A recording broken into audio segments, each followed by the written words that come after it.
Good morning. Good morning. Good morning. Hello. Happy Monday. Give me 1 second. Come on in the room. Come on in the room. Hello. Good morning. How does it sound? Can you hear me? Can you see me? Um, I'm sorry. I am distracted. Give me 1 second.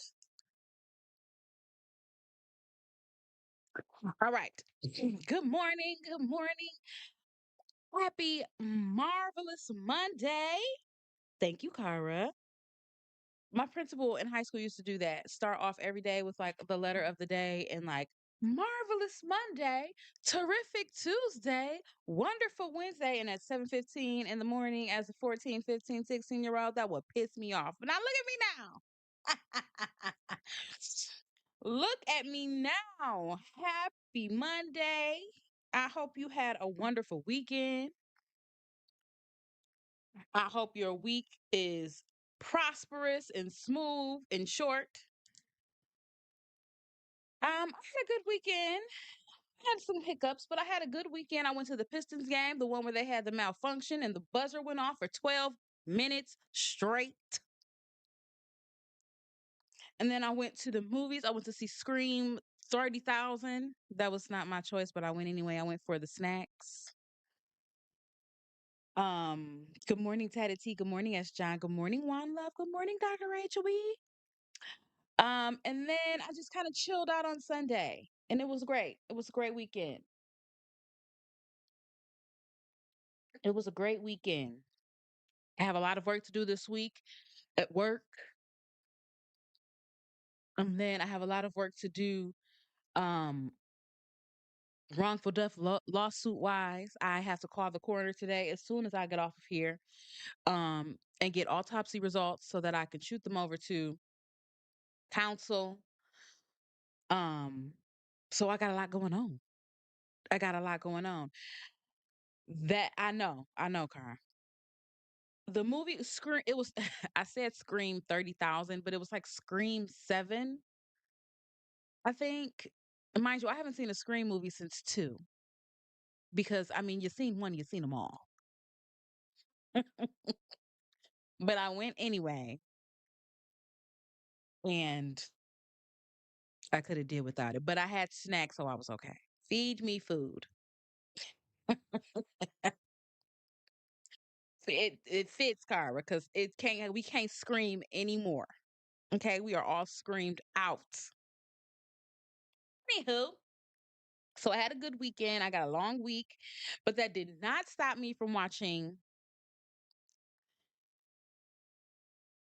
the Kouri Richins trial all week. Let me tell you something. We ain't gonna go through all the foundation laying witnesses because we'll be here all day. Okay, we had a lot of foundation laying witnesses, which irritates. You know what's bothering me about the Kouri Richins trial? I don't think any of the lawyers in this trial are particularly engaging. Um, I don't think any of the lawyers are particularly, I don't want to say good at their job because y'all know how I feel. Any lawyer that can get up in trial and do this every day is a superhero. So I don't want to say except Cardi B's lawyer. That's he's I mean not Cardi B's lawyer, Cardi B's the one who defended the girl against Cardi B, not him. Um but don't like the way the prosecution is doing it and I don't like the way the defense is doing it. I am so perplexed by the just the way. Okay, so we had a lot of foundation witnesses from Tuesday till about Thursday for the prosecution. But then I guess we're getting to them later because we'd have a lot of trial left. But if I was a juror, I try to look at a lot of what everybody is doing as if I'm a juror. And my issue is that if I'm a juror and you put somebody up, you put a toxicologist up there, and you put the cell phone guy up there, and you put the guy who tested the fentanyl up there, and you put the police officers who searched there, and then you put, and but it's like there's no wrap up.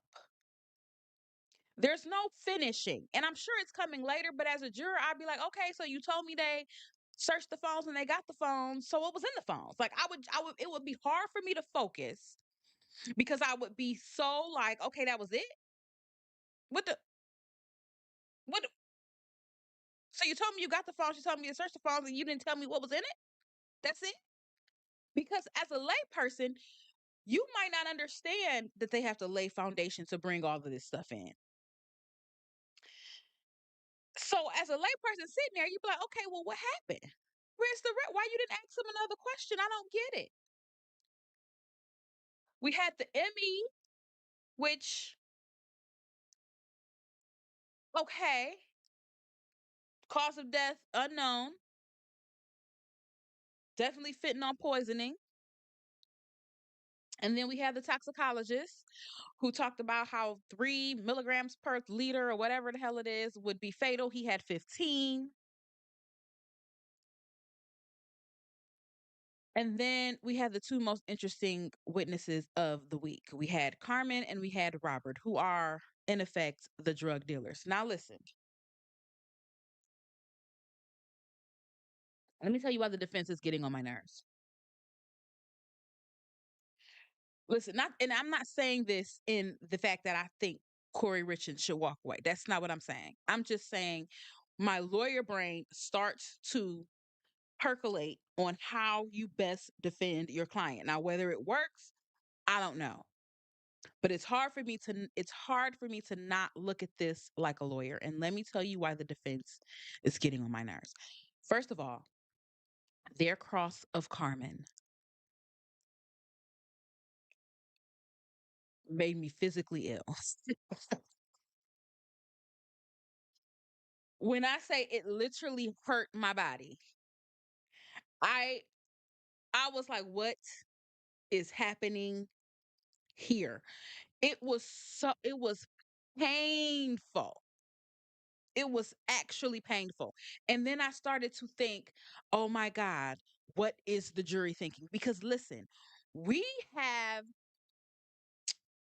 we have the benefit to stop, get up, pause, rewind, skip over that, speed it up. I don't really want to hear what you got to say. Move along. We have the benefit of all that. Could you imagine just sitting there? Just sitting there through all the pauses. Go pick up that binder. Okay, now we're on this binder. Do you remember this day? Oh, not that day, this day. I and I understand that her job was a hard one. There was so many inconsistencies in Carmen's statement to police and what she said on the stand. I get it. I get it. I get it. I get it. But there was a better way to do that. It was actually physically painful to watch that happen. Like I was like, I think I would quit. I would quit. I would be like, you know what? I don't want to do this anymore. And they had really good points. They had really good points, but did you get them? Did you get them to the jury? Because by the time you got to the point, my eyes would have been so glazed over. I'd have been sitting there like, what am I gonna eat for dinner? Oh, I gotta pick that out the dryer. Oh, I need to stop at the store and my bologna has a first name. It's OSCAR. Like I would not be paying attention. After about 20 minutes of flip here, no, pick this up. No, we're talking about May 4th, no, May 5th. Like, not only was it so discombobulated and disjointed, she could not speak. And I don't know if it was frustration. I don't know if it was nerves. I don't know if she was tired. But if you cannot keep dates right in your head, write them down big as hell in colors so that you don't keep saying 2022, I mean 23, I mean 24, I mean where we're going, I mean no, not that one. What you say, because what you talking about, what you talking about, to have the judge say we're confused. If I was a juror, I'm done with you. I'm done because I would feel so validated. Like even the judge is confused. Oh, okay. Oh, okay, because I thought I was crazy. Oh, okay, because I thought I was tripping. I'm not tripping. The judge is confused. And here's the thing: there you didn't need that. First of all, we have to pause as well because I'll be reading the comments, y'all. I'll be reading the comments of people watching the trial, and I go and watch it with different law tubers. And it's very frustrating to me. I cannot stand hypocrisy. I cannot stand hypocrisy. And I don't like people who accept certain things from people they like, but then when somebody they don't like does the same thing, it's the end of the world. I can't stand it. I can't stand it. What do I mean? I mean that if the defense was better at cross examining Carmen,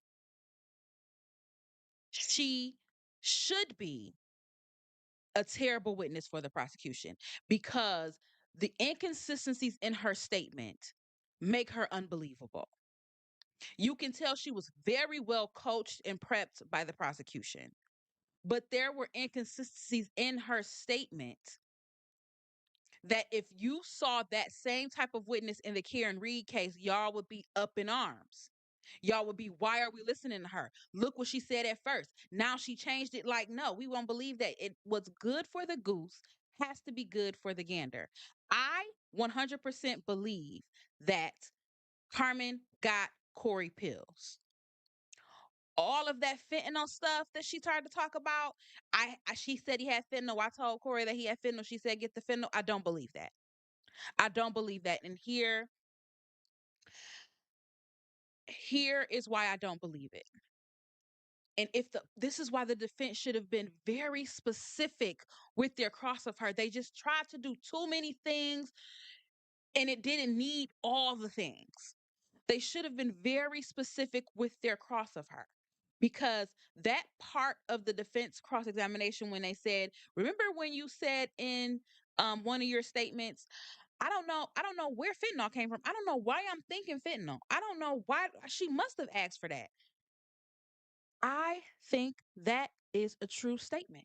You don't know why you're thinking fentanyl. And I believe the defense is right. You're thinking fentanyl because the police told you he died of fentanyl. Not because otherwise you would say, yeah, that's what I told Kouri he had. And she said, get it. You would not be sitting there like, I don't know where fentanyl is coming from. I don't know why. Why am I even thinking about that? Like, where is that word even coming? You wouldn't say that. I think that was true then. And then they told you he died of fentanyl, and you had to add this in because what did they also say? What did they also say?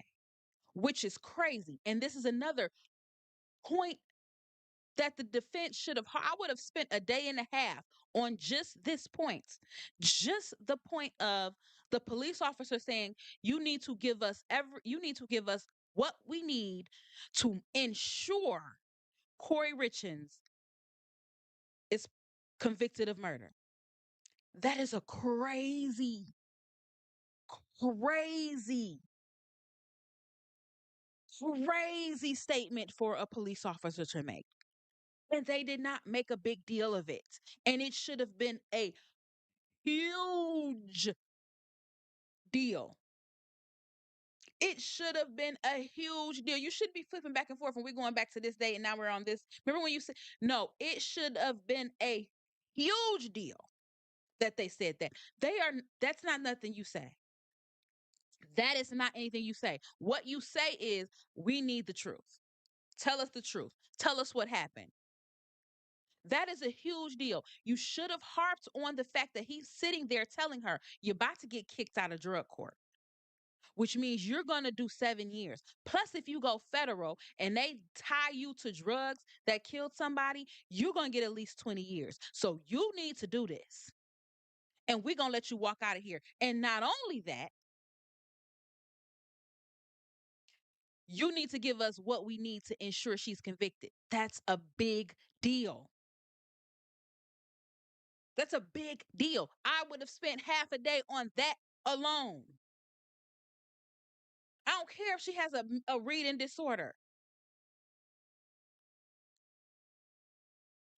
Exactly, S. John. She immediately picked up what they were putting down and she went right with it. Because let me tell you something. If I'm facing 20 plus 7,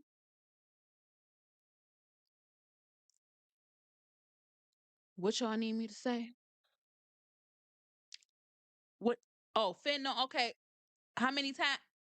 3, 4? I got you. I got you. Don't worry about it. I got you. I got you.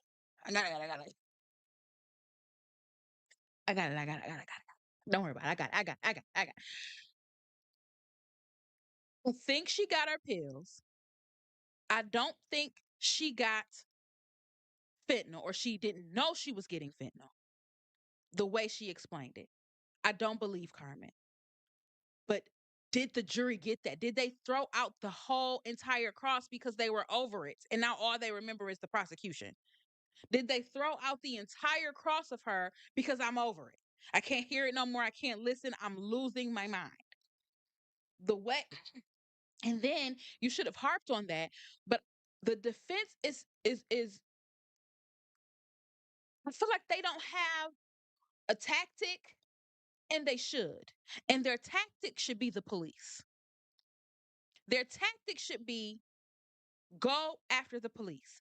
Clearly, these police think she did it, but they're very overzealous and they're gathering information. And so they're being real sneaky about what they got going on. If I was in front of Carmen, I would have definitely pulled out her inconsistencies. But then I would have been like, but I mean, they told you that you was gonna get out of jail, right? They told you give them what they needed so that she is prosecuted and you walk out of jail free, right? I mean, they had you bent over. What else was you gonna do? I mean, I don't blame you. I don't blame you. What else was you gonna do? Stay in jail or tell them what they want to hear? I get you because you had the next witness after Carmen come in and put those text messages from the detective.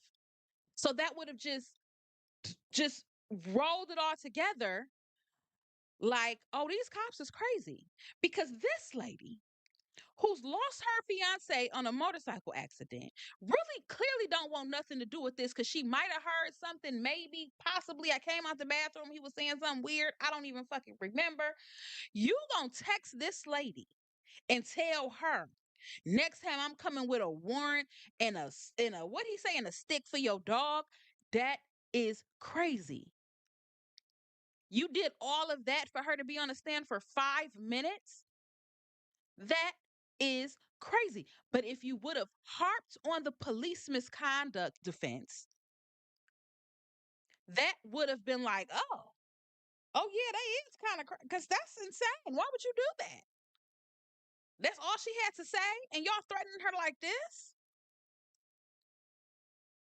And then you would have had Robert come right behind her and be like, I was high and they told me to sign it. But as soon as I got in my right mind, I tried to tell them that I know I wasn't selling fentanyl in early 22. And I only met with her once, maybe twice. Because now you have to reconcile these two people and now you have to decide who you believe. And I'm going to be honest. If I got two drug addicts who were getting high back then, I believe Robert more than I believe Carmen. And I'm going to tell you why. Because Robert actually feels like, I don't know, y'all. I was high.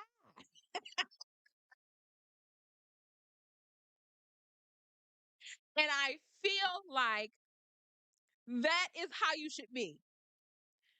Carmen may have had texting Robert in her phone because she kept saying, let me look at my phone, but you don't know what you were doing with him. You don't know where you were going with him because you would have more details to your story. So I feel like she was just going through days, seeing what day she texts Robert, seeing what day she texts the other girl, Nicole, whoever, and deciding that's the day I'm going to use for when I got Kouri Richins the drugs.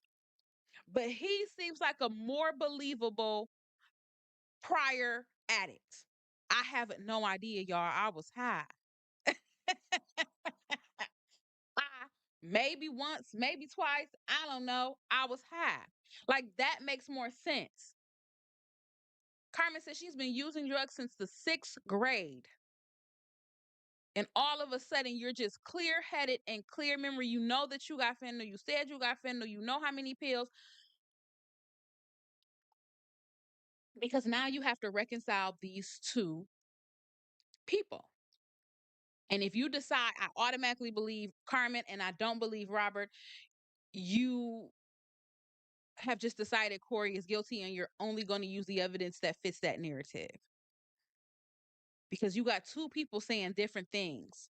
So you either throw them both out or you decide I'm going to believe the things that match.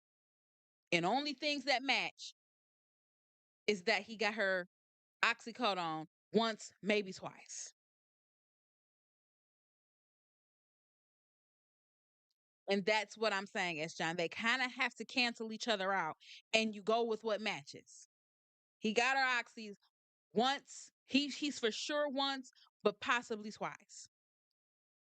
And that's it. He never I wasn't selling fentanyl in early 22. I think he would know that.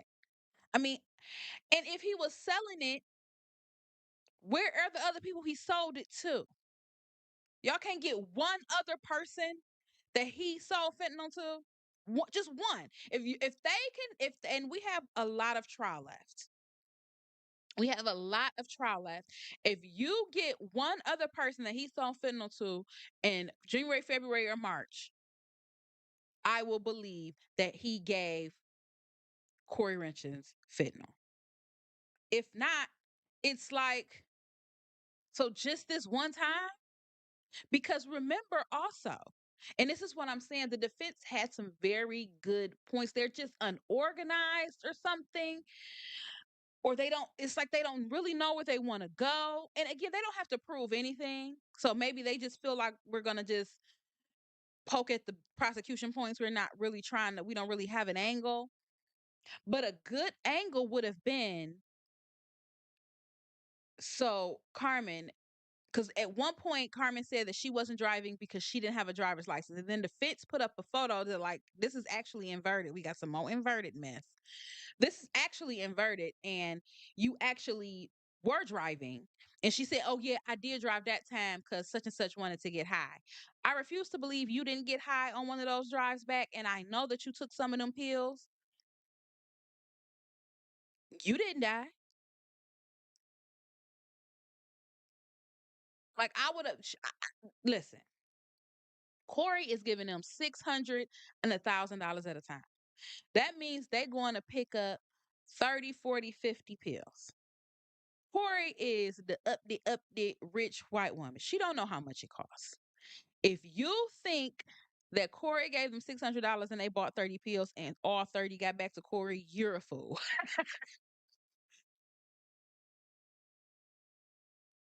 You're a fool. If you think Kouri Richards bought $1,000 worth of pills and all of them got back to Kouri and it's three pure crackheads, you're a fool. You're a fool. They definitely popped some of them pills, and y'all still here. So,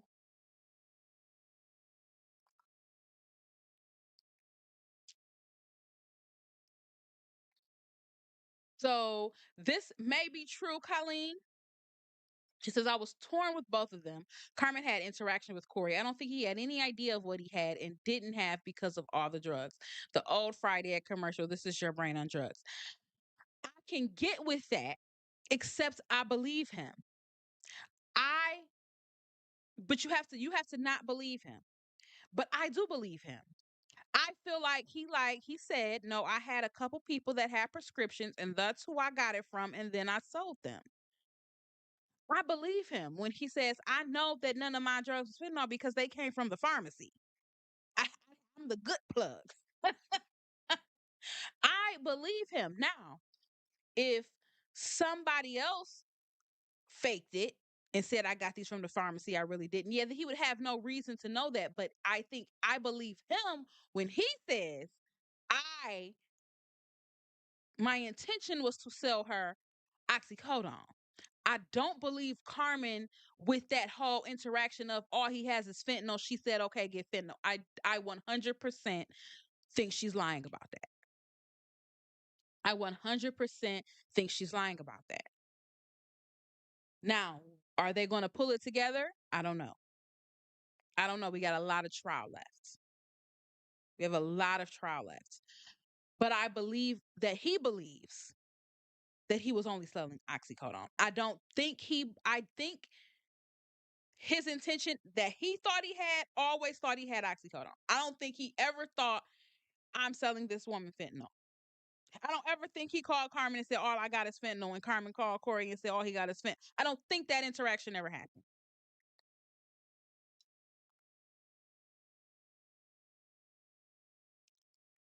So funny, I didn't. Tatted T said, so funny, I didn't believe him at all. Anyone can say they came from the pharmacy, and that's what I hated. Okay.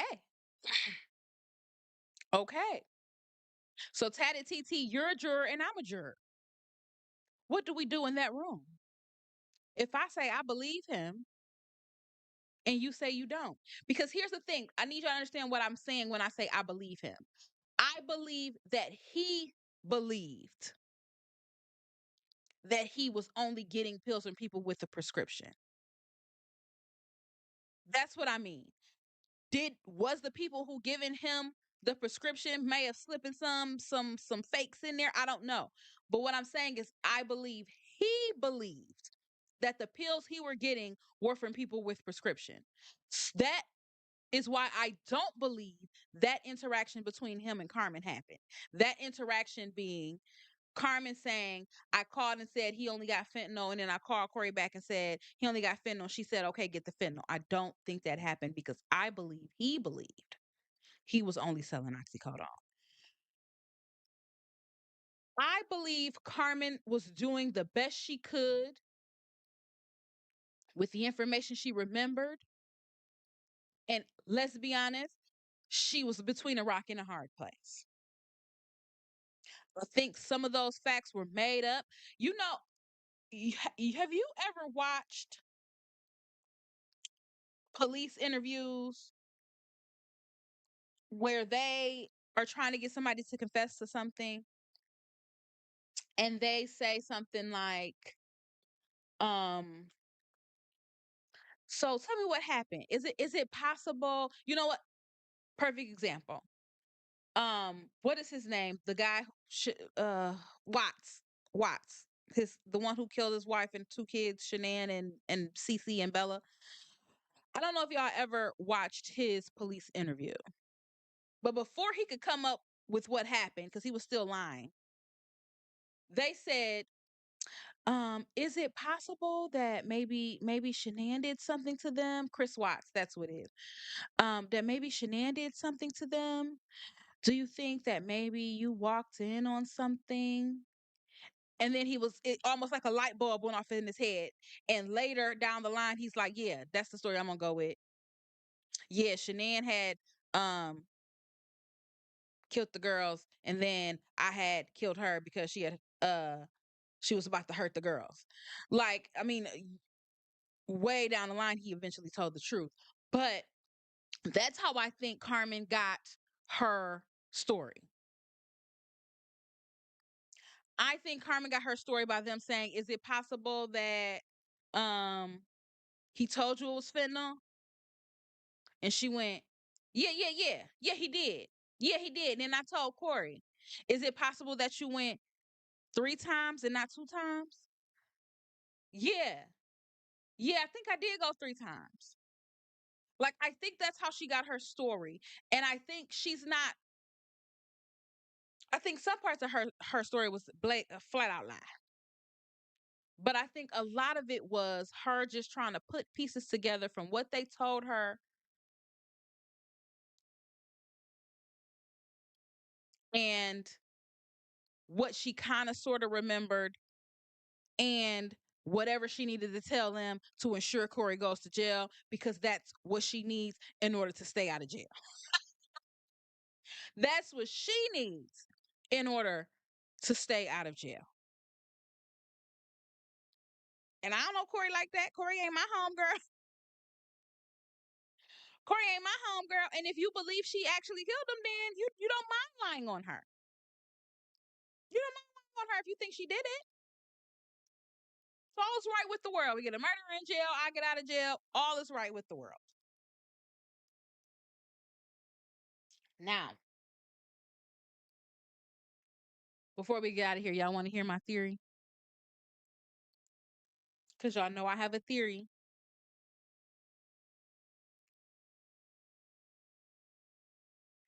I always have a theory. Everybody put your tinfoil cap on. Now, we have a lot of trial left. So this theory could develop. It could all fall flat.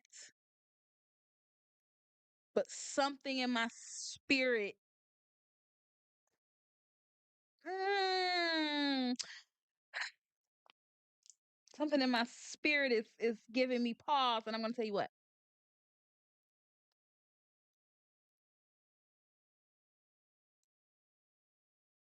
He says that if you believe Carmen, because if you believe her, you got to believe all of it. Carmen says that the first time she gave her $600, she bought 30 or so pills, and she didn't take any of them. She handed them all to Kouri. Where are the pills? Where are the pills? You're buying 30, 40, 50 pills at a time. Where are they? My theory is that Kouri and Eric are pill poppers. I don't mean to disparage the dead, but my theory is that they pop pills.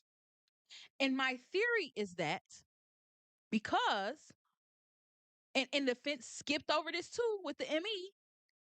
I don't know why. They should have been very, very, they should have spent at least 30 minutes on the fact that Eric had Kouri's prescription in his system. Her prescription for Seroquel in his system. Why? It seems like they pop whatever's around them. Why is that there? Why does he have Kouri's antipsychotic in his system? Where are the rest of the pills?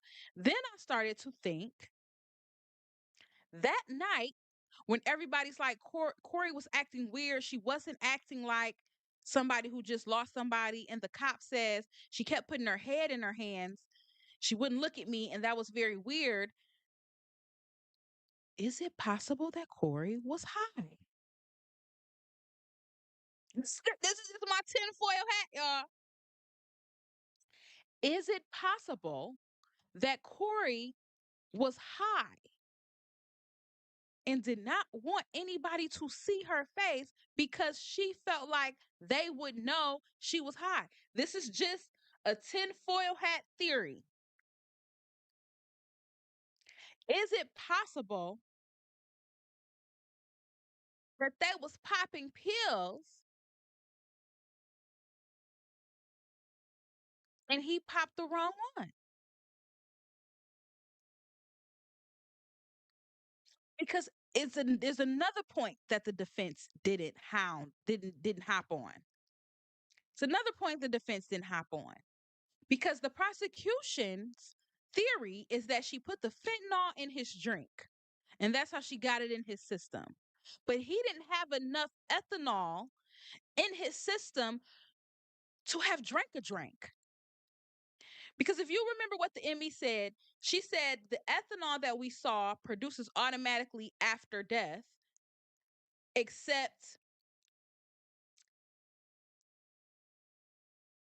if it was too the amount was too low, so we can't tell if it was alcohol or just naturally producing ethanol. However, if you was drinking, they would be able to tell, like, no, this is not the natural. If you had a full drink, if you had a full alcoholic beverage, they would be able to tell, no, this is not naturally producing ethanol. This is alcohol. He didn't have that. He didn't have that, and he had just had a drink. If he's cold by 3, and if he had never taken fentanyl like they're trying to say, and he took that much, that would have killed him. I don't want to say almost instantly, but within 30 minutes. Within 30 minutes, he is very close to dead or dead. And if he had a drink, that should still be there. So if he didn't drink the drink, how did he get the fentanyl in his system?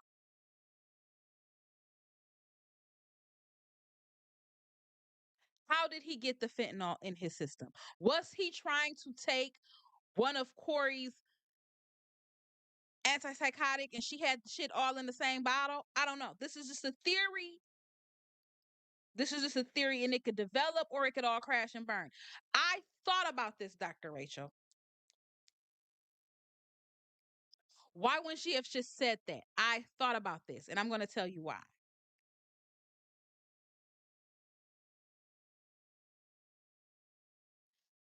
Because appearance and reputation is everything to some people.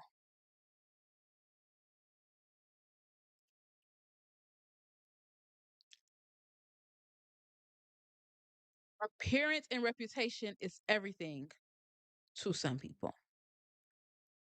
I think she will go to her grave before she admits she's a crackhead.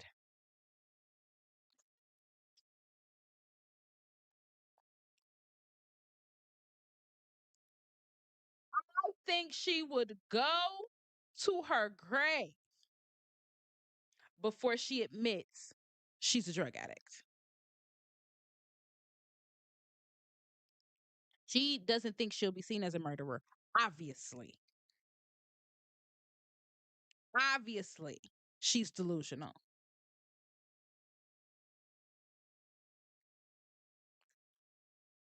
I just feel like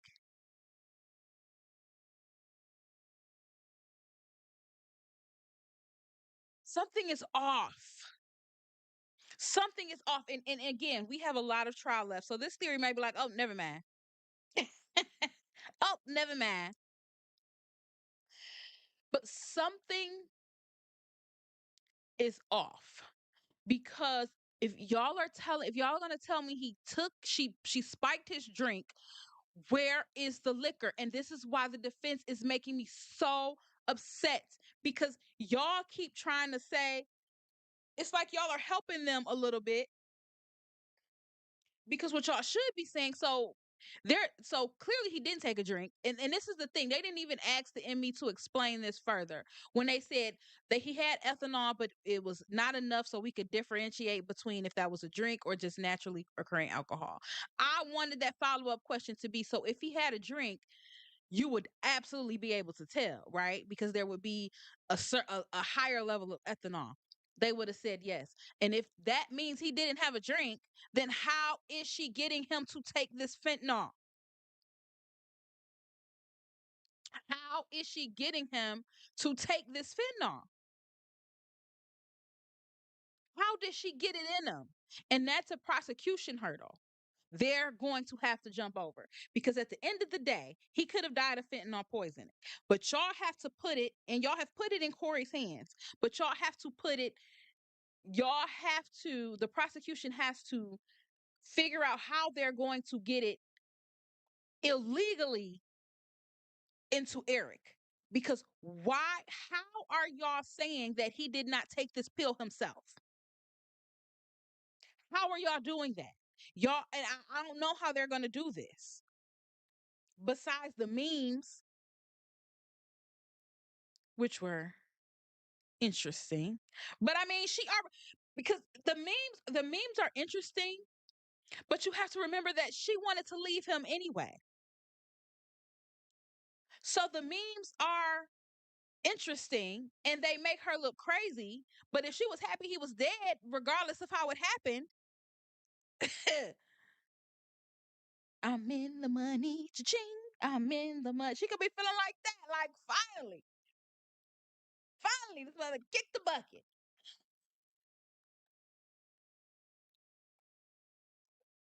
And it could have been the whole sandwich ordeal is very weird, Colleen. Because they have just decided that she tried to kill him that time and they have even charged her with it. And how are y'all going to prove that? How are y'all going to prove? I mean, we still have a lot of trial left. We still have a lot of trial left. But the prosecution also has hurdles to get over. And if you don't think so, I'm sorry to say, I think you're being a hypocrite or you know way more than the jury knows. And I need you to separate the two. I need you to separate the two. Right now, with what the jury's heard, not what you've heard in pretrial motions, not what you've read everywhere else, not what you've heard from different podcasters. Right now, if the trial ended right now, it would have to be a not guilty verdict. It would have to be. Justice would demand a not guilty verdict. In fact, when if the trial ended right now and they asked for a directed verdict, the judge would have to say, y'all have not proven anything yet. Y'all have proven she's gotten it, and y'all have proven he died from it. But y'all have not proven at all how she got it to him. It's just, I think we've been spoiled by good lawyering, and there's not fantastic lawyering on either side. Like the prosecution leaves a lot of meat on the bone. Hi, Jen. And so does the defense. And there are facts that they could harp on that would help them, and they just don't. And I don't know why. And it's very seldom that we have a three-person defense team, and I don't like any of them.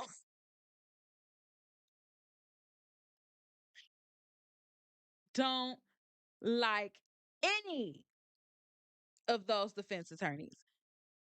That Miss Lewis, I think her name is, if she don't practice, if somebody don't if somebody don't take her to a speech class and she just practice the days and the times and the names of medicines over and over and over and over again, I'm going to scream. Because her she asks good questions, but they get lost in her inability to say the words. Just say the words, ma'am. What are you trying to say? Stop. Pause. Bring it back. If you have to ask them slower, then just do that. But your constant need to rearrange and up. I mean, no, wait. What was I saying? March 4th. No, March 5th. No, 2022. No, 2023. Moved it. OMG. And that whole turn to the jury. Were you telling the truth here today? Oh, girl. Oh, girl, brother. Oh, brother, this guy stinks. We did not need that. We did not need that. Clearly, y'all thought he was the best thing for you, but it's like he's only the best thing for you if they believe him. And as you see from this chat, a lot of people don't believe him. So you did all of that. Turn to the jury. Are you telling them the truth here today? If they don't believe him, that's just annoying. I'm telling y'all, I could not be on a jury. I would be put off. The way my eyes would roll constantly. Where if I was on a jury during that cross examination that they had of Carmen, I would have been put off because you would have heard so many. Oh my god, you would have heard that from me so many times. They'd have been like, "Man, pack your things." Ma'am, pack your things and go. Just head that way. It was painful. It was painful. And there were really good points to be made. There were really good points to be made, and you lost them in the muck.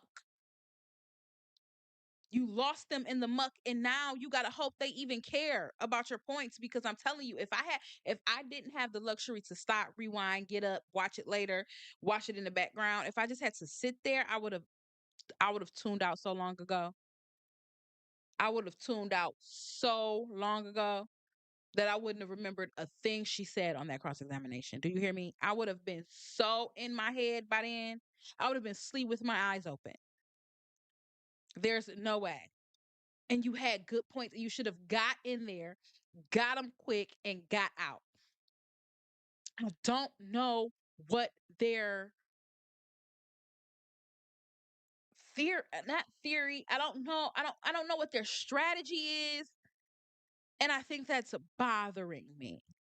And I feel like after this weekend, they should regroup, and their strategy should be, we're going to harp on how these cops went out of their way to convict Kouri Richins without looking at any other possibility. We're going to go out of our way to show how the family hired this investigator, and the investigator told the cops what to do, but the investigator is obviously biased because he's paid $100,000 by the family. And so they were going to make the pieces fit where they did not fit. Now, we ain't got to Corey's. We haven't got to Corey's phone calls and the walk the dog letter yet. So we don't know what that's going to be like. We don't know how that's going to come in. But if you had the jury on your side now, they would give you a little bit of grace then. If you don't have them now, you're going to jail, Corey. If you don't have them now, Corey, you're going to prison. You just are. And it's because if I was her and I went to jail, I would definitely. I mean, she probably won't win because they were there. They were. It's very hard to win. And not hard, but you got to prove a lot to win an ineffective assistance of counsel. Um, but I would try. I would try, because between the three of y'all can't get this shit right. We got one hooting and hollering. We got one who can't keep her days and names and weeks straight. And then we got the other one who's trying to come off too personable, but it's actually just annoying. It's actually just annoying. I can't stand, and I've seen so many lawyers do this, and it's like they're trying to be more relatable, but it doesn't come off like that. It just makes me scrunch my face up. When they were like, "Oh, I just say y'all. I just say y'all. Excuse me, that's just how I talk. I just say y'all." Girl, miss me with the bullshit, okay? No, you don't. It's not, you're not, I'm not your friend. I'm not your friend. I say bitch all the time too, but I know how to not say it at work. It doesn't give me the feels that they're trying to give me. I just don't understand their point. It's like they're going witness by witness instead of trying to create a greater narrative so that the jurors have a story to tell, whether they believe it or not, is one thing, but at least they have a, you know, right? I thought that. Do they even say y'all in Utah? I don't know. I know they have a weird accent when they say like hell or male, but like I don't know if they got a y'all in Utah. But who am I? I don't know. I ain't going out there. They out there. We're gonna stay out of Utah. But it's like they're going witness by witness. It's very disjointed, and they should be telling the prosecution should have a story and they should have a story, and it's like they don't. They don't. It's like they're not working together. It's like it's three of them, and it's like you take these witnesses, you take these witnesses, I take these witnesses. They never came together and been like, okay, so what story are we gonna lay out? It's so disjointed. It's very hard to follow, and I don't know what's happening. I don't know what's happening. I'm very confused. What are we supposed to be getting out of this? It should be these cops told everybody what to say. And if they didn't say what they wanted them to say, they threatened to come to their house with a warrant and kill their dog.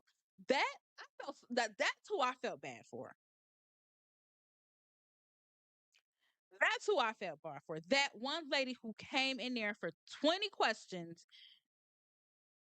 and that cop was harassing her like that. She's a better one than me because I'd have been like, you try. You come on in here. You come on in here. This dog gonna rip you from limb to limb. Who you talking to? Who are you talking to? And what was the point? I guess the point was to get another mention of fentanyl somewhere in here. But did you have to talk to her like that? Did you have to talk to her like that? The give us whatever we need to ensure Kouri Richins gets convicted is a crazy thing to say. It's a crazy thing to say to someone who you're also telling if you do this, you get out of jail. That should have been a huge defense point, and they should have lasted on that point for at least 2 hours. And every time the police said something like that, that's what they should have been pulling out. And they shouldn't have done it in 17 binders. Put it all in one and label it. What are you doing? Okay, we're going to go to this binder and then we're going to go to that one. And then, okay, we're going to move over to binder number 2. And then, okay, put that one down and then we're going to go over here. Shh. I was ready to blow my brains out. I was ready to blow my brains out. You can't think that was a good cross. Do you think they think that's a good cross? Unlabeled. Exactly, Jen. Unlabeled. Do you think that was a good cross? I don't know. I'm always confused at what they do at the end of the day. I'm always curious if they're like, yeah, good for the day. No. I know y'all watching because you know how I know they watching? They watching because that man who got up there hooting and hollering came back the next day very calm. He came back the next day very calm because he saw them comments like, who was he yelling at? Was that necessary? Is he okay? Is he cool? Is he cool? He came back the next day like, all right, sorry about that. Exactly, because you think you is Perry Mason. This ain't the Lincoln lawyer. Calm down. And it's not even the witness to do that with. I'm sure there will be some, but this isn't him.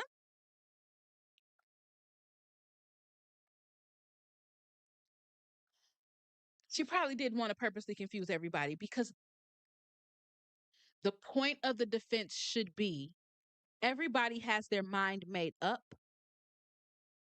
Everybody has their mind made up. So they're going to make the pieces fit, even if they don't. And they could have started that early in the trial with the sister.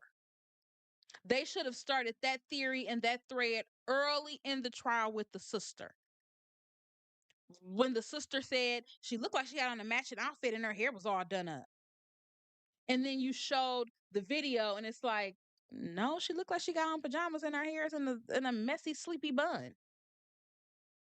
And then you pull that thread. See, already had her mind made up.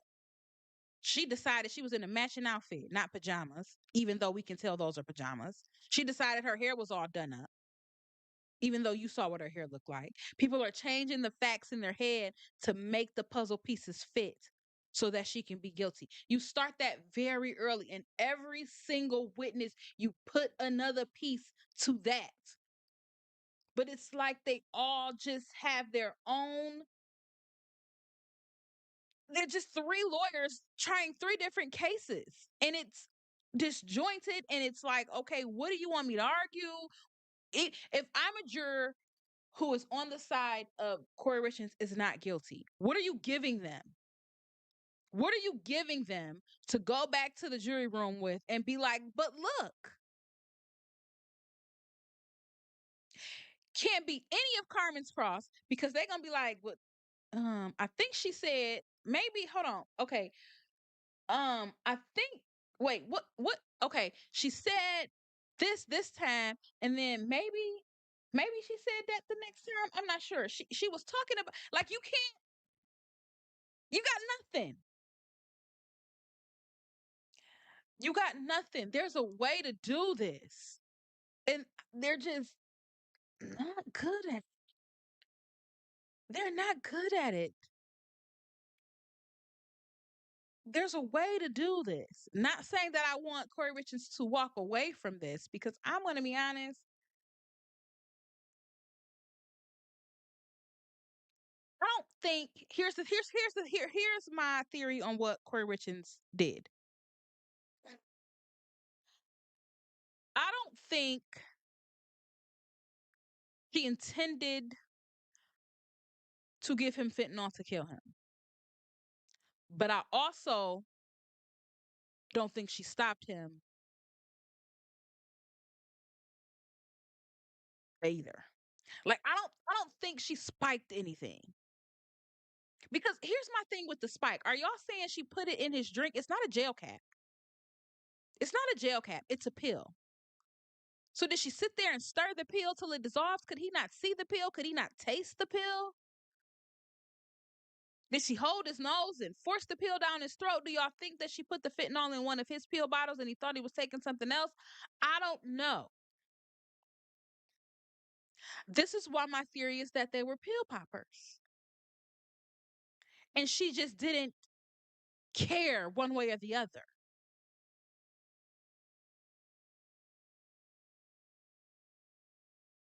I don't think she spiked him. I think that he took the pill on his own. I just don't think he knew what it was.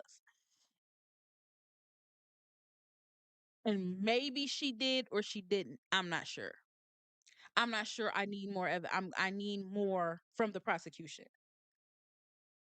I don't think she spiked anything. If anything, if they can show me that she knew it was fentanyl, then I think she gave him the pill telling him it was something else. I don't think she spiked a drink.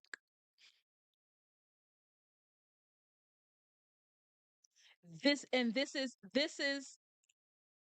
is what I mean. It's when I'm talking about what the defense should be doing, I want y'all to know that I'm not saying I want her to walk away. That's not what I'm saying. But what I'm saying is everybody deserves a vigorous, competent defense. Everybody deserves that.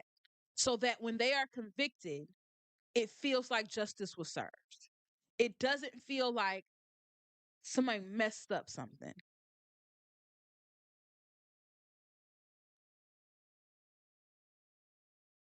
It doesn't feel like somebody messed up something. If it feels like they just had no other choice because the defense didn't do a good job, which the defense doesn't have to do anything. I understand. I understand. And right now, I think she walks away. The prosecution has not put Corey in between getting Eric the drugs, but we have a lot of trial left. So we shall see. I'm sorry, but I respectfully disagree. She wanted him gone. She dissolved the pills and put them in a very alcoholic tasting drink. So where's the alcohol? So if first of all, how did she dissolve a pill? How does she dissolve the pill? And where's the alcohol in his system? I think, and none of us are crackhead. I hope none of us are pill heads. But if 3 milliliters, milligrams, I don't know the measurements. I'm not no street pharmacist, but the toxicologist told us that let's go with milligrams per liter. I don't fucking know. 3 is fatal. He had 15. He had 15. That seems like a lot. That's 3 times the fatal amount. How many pills is that? Is that one? Is that two? How did she dissolve them? Just let them sit in the alcohol? Just let them sit there? And then where's the alcohol?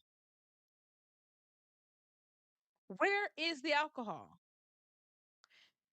They said it takes about 30 minutes before a pill like that hits your bloodstream or starts to affect you. That means he drunk the drink, and 30 minutes later, he should have been feeling some effects of the fentanyl. And that level of fentanyl should have put his ass down. Where is the alcohol? A very alcoholic tasting drink means there had to be a lot of alcohol in it.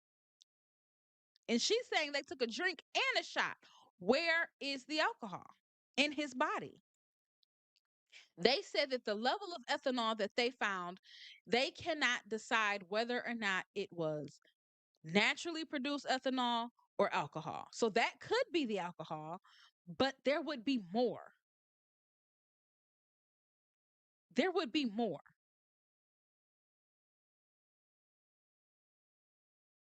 I have been hearing bits and pieces about the Kelsey Fitzsimmons case, but them folks in Massachusetts, I'm putting nothing past them. So, nothing surprises me out there. Nothing surprises me out there.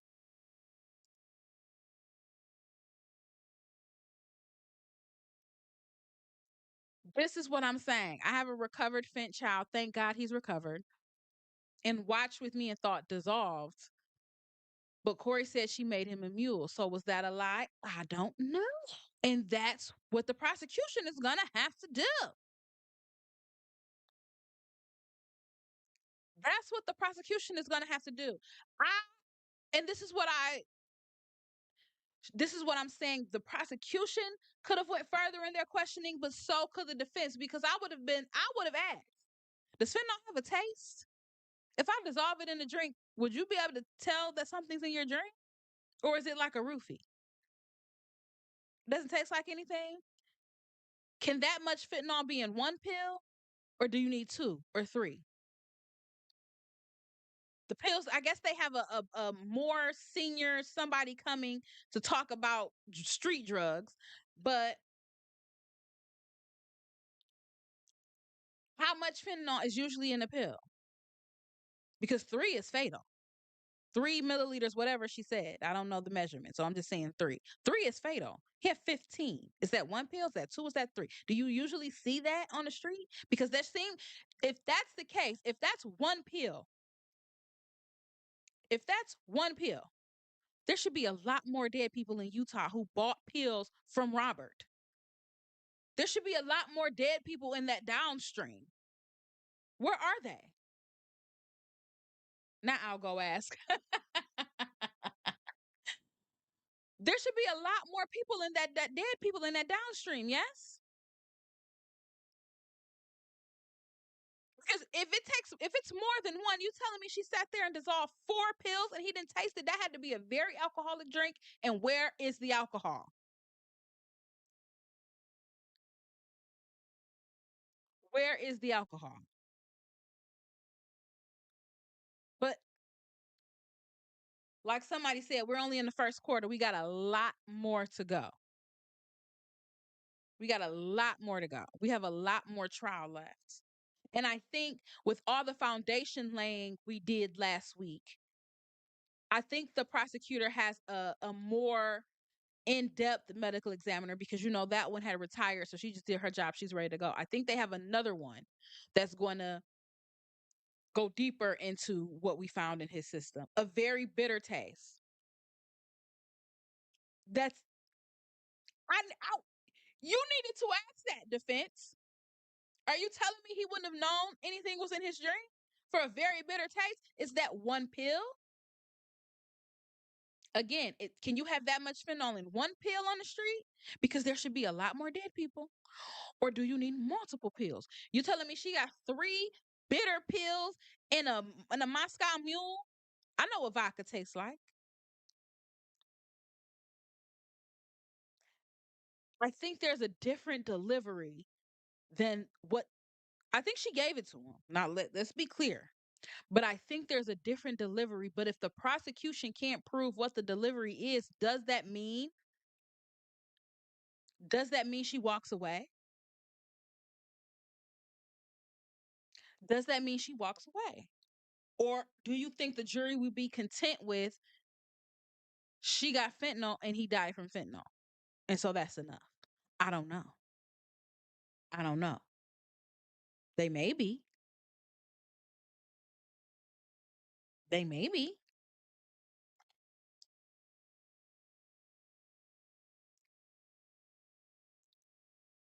Can be hidden with something sweet. Huh. He said it could be in we are learning a lot about fentanyl over here in these comments. I am loving it. He said it could be in liquid form if heated up. Corey over there really doing some chemistry, really doing some chemistry. But here's the thing, and this is why I'm all this is why my theory. I gotta go to work eventually. But this is why my theory is what it is. Because she had to know, or do you think she didn't know? Maybe she's not like Banfield and she didn't think downline. Maybe she didn't think downstream about what happens after because, he had a whole plan. So maybe she didn't know. Maybe she just didn't think about the downstream. But it feels like she would have had to know that they were going to do autopsy. And she would have had to know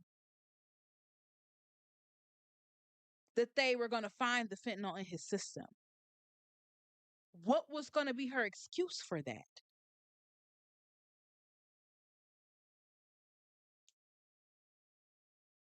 What was going to be her excuse for that?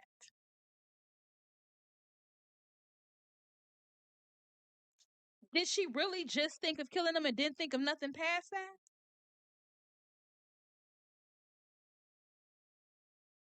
Yes, praise the Lord. Thank God for getting clean. And it is a struggle and it is a disease, and people fight long and hard every day. So, congratulations to your baby. But did she not think downstream what would happen afterwards? How was she going to explain that? How was she going to explain that? And why does the defense keep talking? The thing is, y'all have everything the prosecution has. Y'all got everything the prosecution has. So y'all know that there was no THC in his system. So why are y'all still talking about them goddamn gummies? Why are y'all still talking about them goddamn gummies? If you know that there was no THC found in his system, y'all know he didn't take a gummy. Why are y'all still talking about them gummies?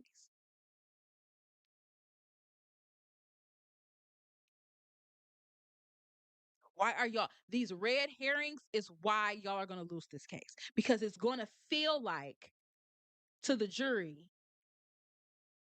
okay, so y'all don't got nothing because y'all are playing over here in the weeds and we over here in the sunflowers. Because who cares about the gummies? Stop talking to me about the gummies. I don't care if they found the gummies. I don't care if they couldn't find the gummies. I don't care if they found the gummies on the fifth time or the sixth time. I don't care if they was high up or low down. I don't care. He did not have it in his system. Why are we talking about them? Like, move on.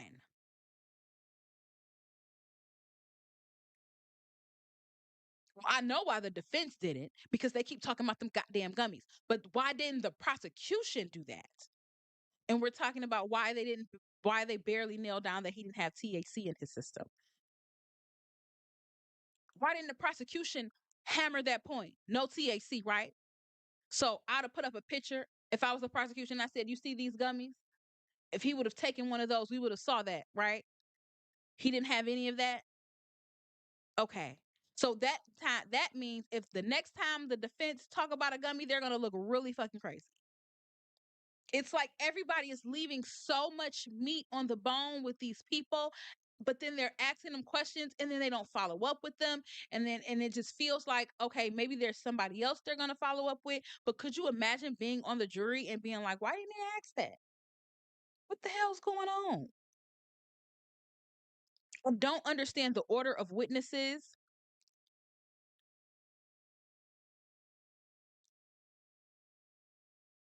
And you know what? You cannot blame yourself for that, Chloe's mom, because listen, I be watching intervention and they be like, "Are you gonna be comfortable with telling them they gotta get out and never come back?" I'd be like, "Oh, I would be the mama who would just fail every time because you love your babies. What you want me to do? What you want me to do?" But anywho, don't understand the order of witnesses because what do you think it would have been? Y'all laid the foundation. Y'all let us know that y'all got the phones, that y'all trace the phones, that y'all can figure out where the phones were. Would it have been more? I feel like it would have been easier for the jury to believe Carmen if they introduced her phone records first and been like, yeah, on this day she went to the Maverick and then she was over here and then she was in this area and then she was in this area and then she was over there and then this happened and then you put Carmen on the stand and like, yeah, on this day I went to the like I just feel like had we had the phone records, then we could put the people's testimony to what we heard the phones were. The order of witnesses is very weird. Very weird. You laid all this foundation for interviews and for phone records, and then you didn't give us any of that. Don't piss me off. Don't piss me off. But we're gonna see where we're gonna go this week. I want I let me say something before I get out of here. If the defense gets that officer, the one who said, "Give us what we need to ensure Kouri Richins gets convicted," if the defense get that officer on the stand and don't hammer that point for at least an hour, they might as well wrap it up. They might as well wrap it up. Kouri, put your handcuffs on yourself. You're going to jail. That would be such a big part of my cross examination with him. What did you mean? So you just wanted to convict her. You didn't care if it was the truth or not. Because usually people ask for the truth, right? You just wanted to make sure she was convicted. So who gave her this timeline? You're the first person who started talking about fentanyl, right? And then you told her all this time she was facing. What was that necessary? Then you told her she was going to be out of drug court. You let her go back in drug court. And also, what do? You just let her text you every day? She haven't had a drug test in 2 years. Ain't she on probation? When the last time you seen her face? Like, I would have so many questions. I would have so many questions for that officer. And I'm not even sure which one of them should do it. Isn't that bad? I don't feel like any of them can handle that slow, methodical cross that needs to happen to that particular detective.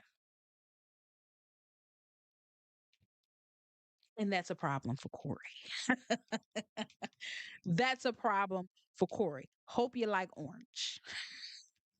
Don't think it'll go good with your skin tone. You need a little bronzer, but I hope you like orange. Or do they wear stripes? I don't know. I don't know the jail uniform these days. But if they don't get in there and pound the narrative that these cops had a plan and they were going to make it happen no matter what, I don't know where they're gonna go. I don't know where they're gonna go. I don't know what story they're telling. It's very disconjointed. It's very annoying. The way they question is annoying. The way it seems they're not prepared is annoying. I hope they took this weekend to rest, to regroup.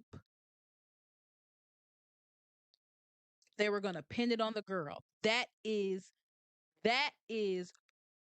what they should be harping on. This should be their through line through all of their witnesses, but it feels very all over the place.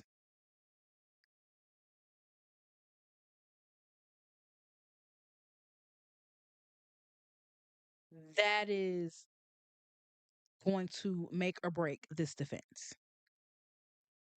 And the prosecution is going to figure out how, because a week in and we've had the Emmy and we've had the toxicologist and we've had the other guy who's tested some of the drugs. I feel like we should have at least had a smidgen of how Corey got it to Eric, and we haven't gotten that yet. So this is supposed to be a 5-week trial, so maybe it's coming this week, maybe next week, maybe they're going to end with the bang. I don't know. I don't know. But right now, if I was a juror, I'd be like, okay, but how did she give it to him? Mm, mm. I think I think the family was doing an investigation into the money and slipped into the murder investigation. That's just my theory. I think that family wanted Eric's money and then other things started to come out, which I said on my last video how I feel about that. I never understood families of a married individual trying to get that individual's money when he has a whole family. I don't get it. I don't get it. I'll never get it. I'll never understand it. Even if y'all don't like the wife or y'all don't like the husband, that's who he chose. That's who he chose. I have a strong reaction to stuff like that. That's who he chose to marry, to carry on his legacy and his name and handle all of his affairs after death. So how dare y'all come in and try to take his money and then spend $100,000 out of a trust for his children to convict their mama?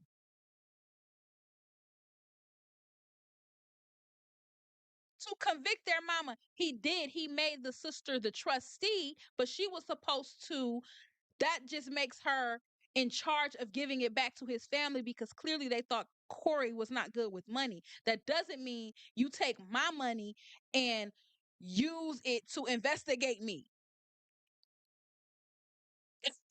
Because y'all, and even if Corey doesn't get it, he still has kids.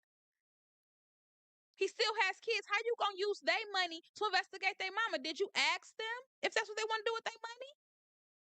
They could have said, "No, I don't want. I don't know what happened. I don't want to know. My daddy dead. Maybe I just want to just live in ignorance is bliss and keep my mama here." But I have a whole. That's my opinion. That's my opinion. And I could tell that that family didn't like Corey. And even if he didn't change his will, I feel like they would still try to come in here and take that money from her because for whatever reason they feel like they're entitled to it. I don't know. I don't know. That sister was oddly close to her brother. And I'm not saying I'm not close to my brothers, but I'm going to tell you this. I am always weary of men who have women in their life, family members, mother, sister, cousin, niece, who play too much of a role in a man's life. Stay over there. Get away from me because I'm not about to fight. I'm not about to compete with that bitch.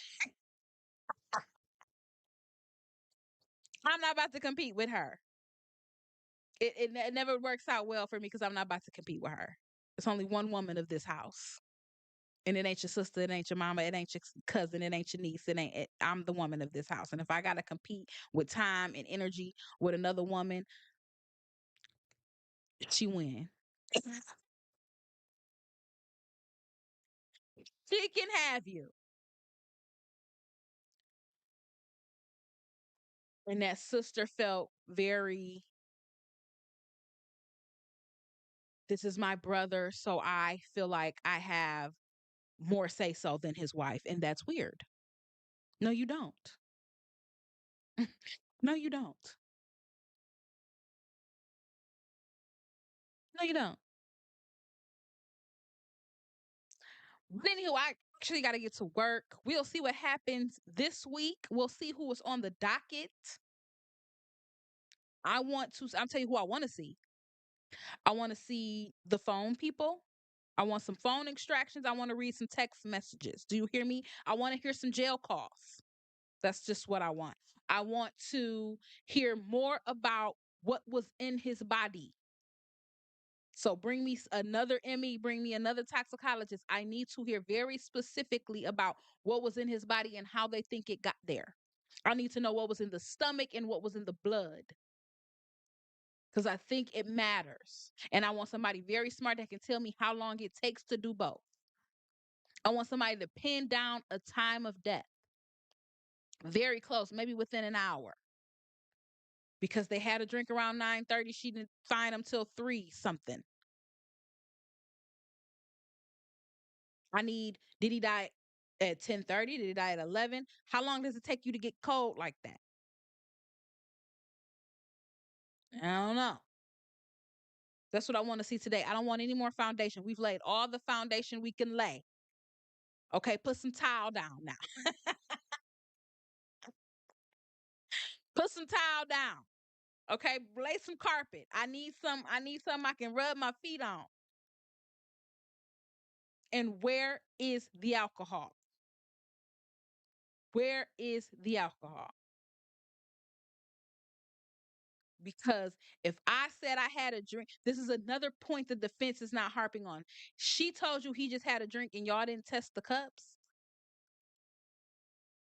Y'all just left the cups there to be washed. Where's the alcohol? I need all of this. I need all of this, Plois Mom. I need all of it. Need something I can sink my teeth into. We have laid the foundation. Let's put some tile down this week. I hope this defense has gotten it together. I hope they watched some law tube and they seen their errors.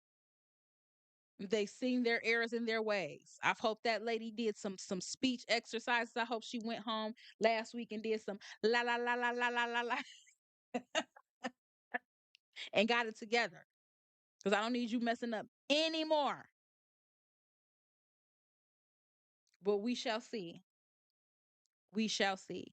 Anyways, you guys, I hope you have a marvelous Monday. Hope you have a wonderful rest of your week. I got to get off here. I got to go to work. I got to call the coroner. I think I have a meeting in a second. And then the trial usually starts around 10:30 my time. I don't know. I think that's 8:30 their time over there in Utah. So we will see. We will see what we get this week. So many questions. I hope you guys have a great day. Take care of yourselves and each other. Thank you so much for joining me. You could be anywhere in the world and you spend your mornings with me, and I appreciate that. Bye. Bye, guys. Make sure you like, comment, and subscribe. Take care of yourselves and each other. Bye.